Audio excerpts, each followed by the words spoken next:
Hi everyone, welcome to மருமகள் kitchen.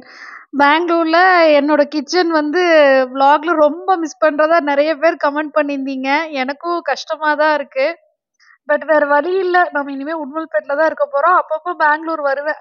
கண்டிப்பா ஒரு 3 மந்த்ஸ் ஒன்ஸாவது வந்துட்டு கொஞ்சம் எல்லாம் க்ளீன் பண்ணி அரேஞ்ச் பண்ணி வச்சுட்டு போனாதான் வீட்டை வந்து மெயின்டைன் பண்ண முடியும். ஸோ ஊர்ல இருந்து வந்தோடனே வேலை பார்த்தீங்கன்னா இங்க வீட்டு பக்கத்துலயே வந்து நல்ல ஒரு வெஜிடபிள் ஷாப் இருக்கு. அங்க போயிட்டு வெஜிடபிள்ஸ், ஃப்ரூட்ஸ், எக் எல்லாமே வாங்கிட்டு வந்துட்டேன். இந்த மாஸ்டர் ஹெல்த் செக்கப்புக்கு அப்புறம் என் லைஃப்ல நான் நிறைய சேஞ்சஸ் கொண்டு வந்திருக்கேன். முக்கியமா சுகர் குவிட் பண்ணது உங்களுக்கு தெரியும். அதாவது ஒயிட் சுகர், நாட்டு சர்க்கரை, வெல்லம், தேன் எதுவுமே எடுக்கிறதுல எல்லாமே சுகர் தான். ஸோ அதனால பார்த்தீங்கன்னா, காலையில 1 கப் பால், சாயந்தரம் 1 கப் பால். அது பசும்பாலா குடிக்கும்போது சுகர் இல்லாம குடிக்கிறதுக்கு நல்லா தான் இருக்கு. நெறைய பேர் அந்த வீடியோல கமெண்ட் பண்ணியிருந்தீங்க. இந்த மாரி நாங்களும் சுகர் குவிட் பண்ண போறோம் அப்டின்ட்டு. அதுக்காக உங்கள மோட்டிவேட் பண்றதுக்காக சொல்றேன். இது பார்த்தீங்கன்னா, மங்குஸ்தான் ஃப்ரூட் இப்ப சீசன் கிடைக்குது. உங்களுக்கு வீட்டு பக்கத்துல கிடைச்சா கண்டிப்பா வாங்கி சாப்பிடுங்க. இதுல வந்து நெறைய ஹெல்த் பெனிஃபிட்ஸ் இருக்கு. நான் உங்களுக்கு வந்து ஸ்கிரீன்ஷாட்டாவும் குடுக்குறேன்.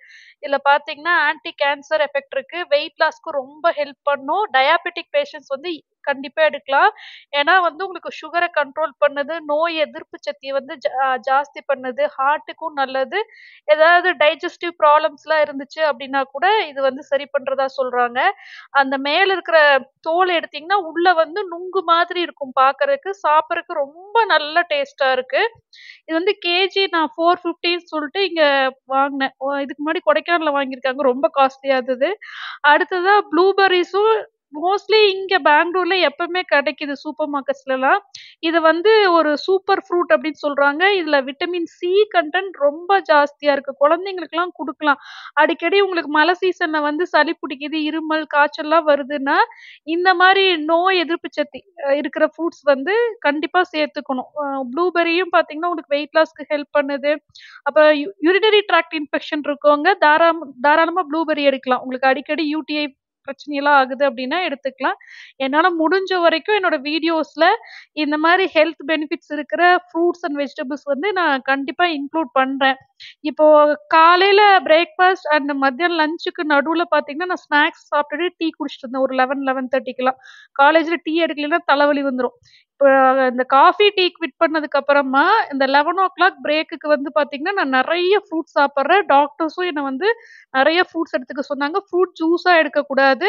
கண்டிப்பா ஃப்ரூட் அப்படியே தான் சாப்பிடணும். இன்னொன்னு, நீங்க வந்து கஞ்சியா எதுவுமே சாப்பிடக்கூடாது. கஞ்சி சாப்பிட்டோம் அப்படின்னா வெயிட் கெயின் ஆகுமா? இதெல்லாம் எனக்கு டயட்டீஷியன் சொன்னது. வாங்கிட்டு வந்த ஃப்ரூட்ஸ், வெஜிடபிள்ஸ் எல்லாம் ரெஃப்ரிஜரேட்டர்ல ஆர்கனைஸ் பண்ணிட்டேன். மாவும் ஆட்டி எடுத்து வச்சுட்டேன். அடுத்ததா அகாராவோட ராயல் எனாமல்ட் கேஸ்ட் அயர்ன் கேஸ்ட்ரோல்ல சமைக்க போறோம். குக்வேர் பார்த்தீங்கன்னா கம்ப்ளீட்லி கேஸ்ட் அயர்ன். செம்ம வெயிட், கெப்பாசிட்டி வந்து 5 லிட்டர் இருக்கு. மேல நல்லா கனமான ஒரு லிட்டு கொடுத்துருக்காங்க. உள்ள வந்து எனாமல் கோட்டிங் கொடுத்துருக்காங்க. இது வந்து ஃபுட் கிரேடு தான், சேஃப் தான் இதில் குக் பண்ணுறது. இண்டக்ஷன் பேஸும் இது.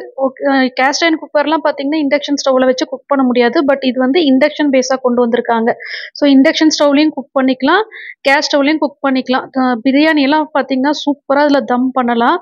நான் வந்து இன்னைக்கு ஒரு சிக்கன் ரெசிபி தான் வந்து இதில் சமைச்சு காட்ட போகிறேன். நம்ம நான்வெஜ் எல்லாம் நார்மலாக குக்கரில் சமைக்கிறதுக்கும் இந்த மாதிரி கேஸ்ட் அயர்ன் குக்வேர்ல சமைக்கிறதுக்கும் நிறைய டிஃப்ரென்ஸ் இருக்கு. அது கூடயே பார்த்தீங்கன்னா யூசர் மேனுவலும் வாரண்டி கார்டும் வந்திருக்கு. அந்த கியூஆர் கோடை வந்து ஸ்கேன் பண்ணி நம்ம ரிஜிஸ்டர் பண்ணிட்டோம்னா நமக்கு இந்த குக்வேர்க்கு வந்து 1 இயர் வாரண்டி கிடைக்கும். அது இல்லாமல் இன்ஸ்ட்ரக்ஷன் மேனுவலில் இந்த குக்வேர் பர்ச்சேஸ் பண்ண உடனே நம்ம அதை எப்படி க்ளீன் பண்ணணும், எப்படி ப்ராப்பராக மெயின்டைன் பண்ணணும், உள்ள ரஸ்ட் ஃபார்ம் ஆகாமல் இருக்கிறதுக்கு என்னெல்லாம் செய்யணும்னு சொல்லிட்டு கிளியராக இன்ஸ்ட்ரக்ஷன்ஸ் எல்லாம் கொடுத்துருக்காங்க. ஸோ கேஸ்ட்ரோல் வந்த உடனே நான் ஃபஸ்ட்டு நல்லா வாஷ் பண்ணிட்டேன். வாஷ் பண்ணிட்டு வச்சு நம்ம ஹீட் பண்ண போகிறோம். உள்ள எனாமல் கோட்டிங் இருக்கிறனால துரு எதுவுமே வராது. ஸோ இன்னைக்கு வந்து சிக்கன் ரெசிபி தான் செய்ய போகிறேன். பிரியாணி கட்டுன்னு சொல்லிட்டு பர்ச்சேஸ் பண்ணியிருந்தேன். கொஞ்சம் பெரிய பெரிய பீசஸாக கிடைக்கும். அது வந்து ஸ்லிப் பண்ணி வச்சுருக்கேன். தேவையான பொருட்கள் வந்து ரொம்ப மினிமம் தான்.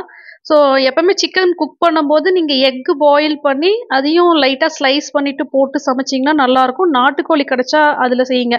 ஸோ சின்ன வெங்காயம் பார்த்தீங்கன்னா ஒரு 1/2 கிலோ அளவுக்கு பொடி பொடியாக நறுக்கி வச்சுருக்கேன். ஒரு தக்காளி பழம் நறுக்கி வச்சுருக்கேன், அவ்வளோதான். இந்த அசிடிட்டி பிரச்சனைனால நான் இப்போது பச்சை மிளகாலாம் யூஸ் பண்ணுறது இல்லை. ஸோ கேஸ்ரோலில் வந்து எண்ணெய் ஊற்றின உடனே உங்களுக்கு நல்லா புகை வருது. என்னென்னா ஒன்ஸ் வந்து இந்த கேஸ்ரோல் ஹீட் ஆயிடுச்சு அப்படின்னா ஃப்ளேம் வந்து நம்ம சிம்ல வச்சுக்கலாம். நல்லாவே கேஸ் வந்து நமக்கு மிச்சாகும். அந்த ஹீட் வந்து அந்த கேஸ்ட் அயர்ன் அப்படின்றனால அப்படியே அதில இருக்கு. ஒன்ஸ் ஹீட் ஆயிடுச்சுன்னா, அத வச்சே நம்ம ஃபுல்லா சமைச்சு முடிச்சிடலாம். பிரியாணி எல்லாம் சூப்பரா இதில தம் போடலாம். ரொம்ப பெரிய ஃபேமிலிக்கெல்லாம் இது ஒரு நல்ல குக்வேரா நான் சொல்வேன். ஸோ ஃபர்ஸ்ட்டு வந்து சின்ன வெங்காயம் நல்லா வதங்குனதுக்கப்புறம் நல்லா ப்ரவுன் கலரா வதங்கிரணும். ரோஸ்ட் ஆன மாதிரி. இஞ்சி பூண்டு பேஸ்ட் வதக்கிட்டு, தக்காளி பழம் வந்து வதக்கிக்கிறேன். வதக்குறதுக்கு வந்து இந்த மாரி வுட்டன் ஸ்பேச்சுலா இல்லைன்னா சிலிக்கான் ஸ்பேச்சுலா தான் யூஸ் பண்ணணும். நம்ம ஸ்டெயின்லெஸ் ஸ்டீல் ஸ்பேச்சுலா ஏதாவது யூஸ் பண்ணோம் அப்டின்னா, உள்ள இருக்கிற எனாமல் கோட்டிங் வந்து டேமேஜ் ஆகும். ரொம்ப ஃபாஸ்ட்டா ஹீட் ஆயிருச்சு. ஃப்ளேம் வந்து இப்ப நான் சிம்ல தான் வச்சிருக்கேன். ஹீட் வந்து நல்லா ஈவனா டிஸ்ட்ரிபியூட் ஆயிருக்கு. 5 லிட்டர் கெப்பாசிட்டினாலும் ஈவனா ஹீட் டிஸ்ட்ரிபியூட் ஆயிருக்கு. சமைக்கிறதுக்கு ரொம்ப நல்லா இருக்கு ஆக்சுவலா. இதுல வந்து நம்ம இந்த மாரி மீட்லாம் குக் பண்ணும்போது ஸ்லோவா குக் ஆகுது இல்லையா? அதனால ரொம்ப டேஸ்ட்டா இருக்கும். ஸோ இதுக்கு வந்து தேவையான பொருட்கள் பார்த்தீங்கன்னா, மஞ்சத்தூள் ஆட் பண்ணியிருக்கேன். சிக்கன் மசாலா தூள், மிளகாய் தூள், அப்புறம் மல்லித்தூள், கொஞ்சமா சீரகத்தூள், தேவையான அளவு உப்பு சேர்த்துட்டு, கொஞ்ச நேரம் அத வந்து நல்லா வதக்கணும். சிக்கன் வந்து ஒரு மாதிரி நல்லா ரோஸ்ட் ஆயிட்டு, லைட்டா தண்ணி விட ஆரம்பிக்கும்.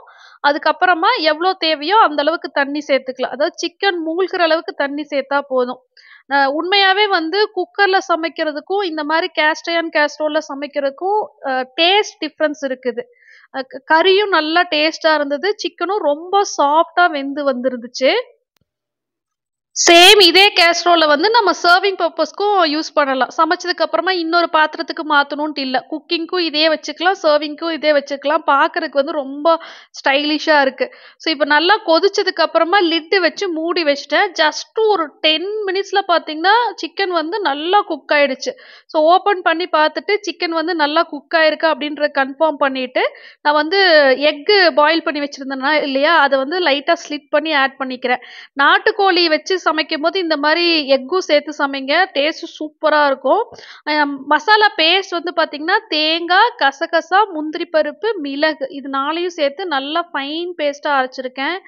கம கமன்னு நல்லா வாசனையா இருந்தது. செம்ம ரெசிபி. ஈஸியா செஞ்சிடலாம். நல்லா டேஸ்ட்டாவும் இருக்கும். இந்த குழம்பு பார்த்தீங்கன்னா, நம்ம வந்து மத்தியானம் ரைஸ்க்கும் சேர்த்துக்கலாம். நைட் வந்து நான் பரோட்டா பிளான் பண்ணியிருக்கேன். அதுக்கும் செம்ம காம்பினேஷனா இருக்கும். ஸோ மேல வந்து கொத்தமல்லி தழ தூவிட்டேன். நல்லா டேஸ்ட்டா வந்திருந்துச்சு கறி. ஸோ வாஷ் பண்ணும்போது பார்த்தீங்கன்னா, நார்மல் ஸ்பாஞ்ச் யூஸ் பண்ணி தான் வாஷ் பண்ணணும்.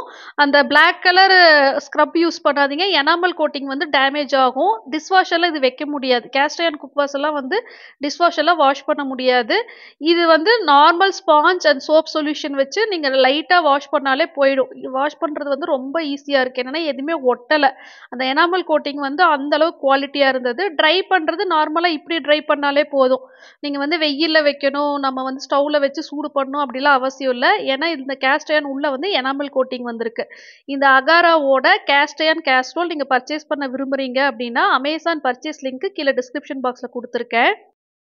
உங்களுக்கு வந்து அல்சர் ப்ராப்ளம் இருக்கு, அசிடிட்டி இருக்கு, நெஞ்செரிச்சல் அப்படிலாம் இருக்குன்னா, கண்டிப்பா காஃபி, டீ வந்து இம்மீடியட்டா குவிட் பண்ணணும். காஃபி, டீ தான் பார்த்தீங்கன்னா, இந்த மாரி அல்சர் ப்ராப்ளம் இருந்துச்சுன்னா, அத ஜாஸ்தி பண்ணுது.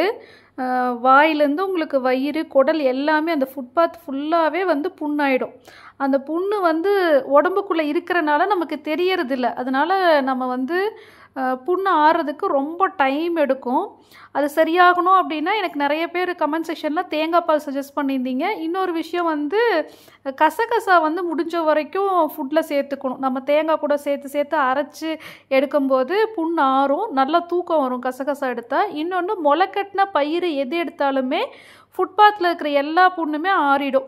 ஸோ இதெல்லாம் எனக்கு தெரிஞ்ச விஷயம். ஸோ அல்சர் இருக்கிறனால நான் மோஸ்ட்லி இதெல்லாம் எப்போவுமே எடுத்துப்பேன். இன்னொன்று பச்சை மிளகா அவாய்ட் பண்ணணும். பச்சை மிளகா வந்து சாப்பிட்டீங்க அப்படின்னா வயிற்றில் இருக்கிற புண்ணெல்லாம் வந்து அதிகப்படுத்தி விட்டுரும். ஸோ இப்போ ஒரு 11:30க்கு பார்த்தீங்கன்னா, ஜீவனுக்கும் எனக்கும் முலாம்பழம் தான் கட் பண்ணி 2 பவுலில் எடுத்திருக்கேன். இந்த ஃப்ரூட் எனக்கு ரொம்ப பிடிக்கும். இதுக்கு முன்னாடி ஜூஸாக குடிச்சிட்டு இருந்தேன். பட் எப்போ டாக்டர்ஸ் வந்து ஃப்ரூட் ஜூஸ் எடுக்கக்கூடாது. ஃப்ரூட் ஜூஸும் கஞ்சியும் எடுத்தீங்க அப்படின்னா, உங்களுக்கு அந்த ஃப்ரூட்டோட பெனிஃபிட்ஸ் எல்லாமே ஃப்ரூட் ஜூஸில் வராது. ஃபைபர் கண்டென்ட் போயிடும் நீங்கள் ஜூஸாக பண்ணிங்கன்னா. ஃபைபர் கண்டென்ட்டோட தான் எடுக்கணும். நிறைய பேர் ரிப்பீட்டடாக இந்த B12 வந்து பழைய சாதத்தில் இருக்குது, அதை வந்து நைட்டே தண்ணி ஊற்றி காலையில் அதை சாப்பிட்டோம் அப்படின்னா விட்டமின் B12 கிடைக்கும் அப்படின்னு சொல்லி நிறைய பேர் எனக்கு கமெண்ட் பண்ணியிருந்தீங்க. ஆனால் இது வந்து நான் டயட்டிஷியன்ட்ட கன்ஃபார்ம் பண்ணிட்டேன். இது உடுமல்பேட்டில் ஜீவனுக்காக நைட் சாதத்தில் தண்ணி ஊற்றி வச்சு காலையில் ஃபர்மெண்டான அந்த தண்ணி அதாவது புளிச்ச தண்ணியை குடிக்கிறதுனால விட்டமின் B12 கிடைக்கிறது இல்லை. அதில் வந்து பார்த்திங்கன்னா குட் பாக்டீரியா நிறைய டெவலப் ஆகிருக்கும். இப்போ உங்களுக்கு எதாவது டைஜஸ்டிவ் ப்ராப்ளம்லாம் இருக்குது, அடிக்கடி வந்து வயிற்றால் போகிறது, இந்த மாதிரி பிரச்சனைலாம் குழந்தைங்களுக்கு இருக்குன்னா வயிற்றில் இருக்கிற குட் பாக்டீரியா வந்து போயிடும். அதை வந்து ஜாஸ்தி பண்ணுறதுக்கு நேச்சுரல் மெத்தட் என்னன்னு பார்த்தீங்கன்னா இந்த மாதிரி ஃபெர்மெண்டட் வாட்டர், அதாவது புளிச்ச தண்ணியை வந்து காலையில் வெறும் வயிற்றில் குடிச்சிட்டு அந்த சாப்பாடை வந்து சாப்பிடலாம். இப்போ நமக்கும் டைஜஸ்டிவ் ப்ராப்ளம்லாம் இருக்குது, டைஜஷன் பவர் இம்ப்ரூவ் பண்ணணும் அப்படின்னா அதில் குட் பாக்டீரியா கண்டென்ட் ஜாஸ்தியாக இருக்குது, மற்றபடி அதில் விட்டமின் B12 இல்லை அப்படின்னு எனக்கு டயட்டீஷியன் சொன்னாங்க. மற்றபடி உங்கள் விருப்பம்.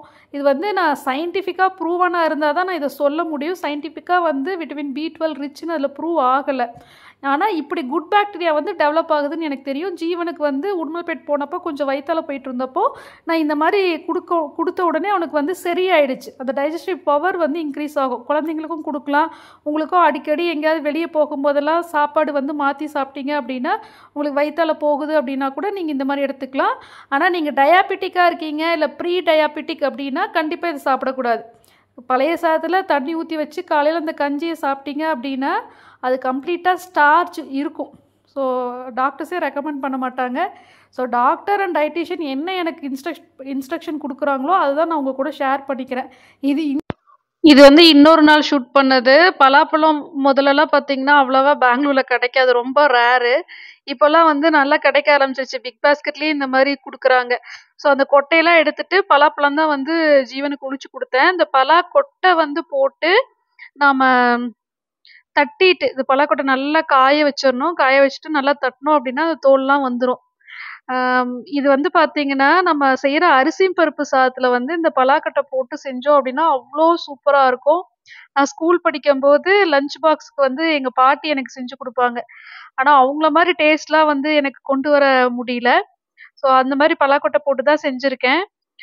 ஸோ இந்த வீடியோவில் வந்து நான் உங்கள் கூட ஷேர் பண்ண இன்ஃபர்மேஷன் எல்லாமே டாக்டர் சொன்னதும் டயட்டீஷியன் எனக்கு சஜஸ்ட் பண்ணது மட்டும்தான் உங்கள் கூட நான் ஷேர் பண்ணுறேன்.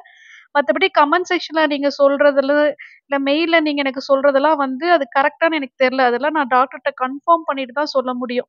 அப்புறம் இன்னொரு விஷயம், இந்த அகாராவோட ஓடிஜியில் வந்து சாதம்லாம் சூடு பண்ண முடியுமா, இட்லி எல்லாம் வந்து ஆறிடுச்சு அப்படின்னா அதெல்லாம் ஹீட் பண்ண முடியுமான்னு நிறைய பேர் கேட்டுட்டே இருந்தீங்க.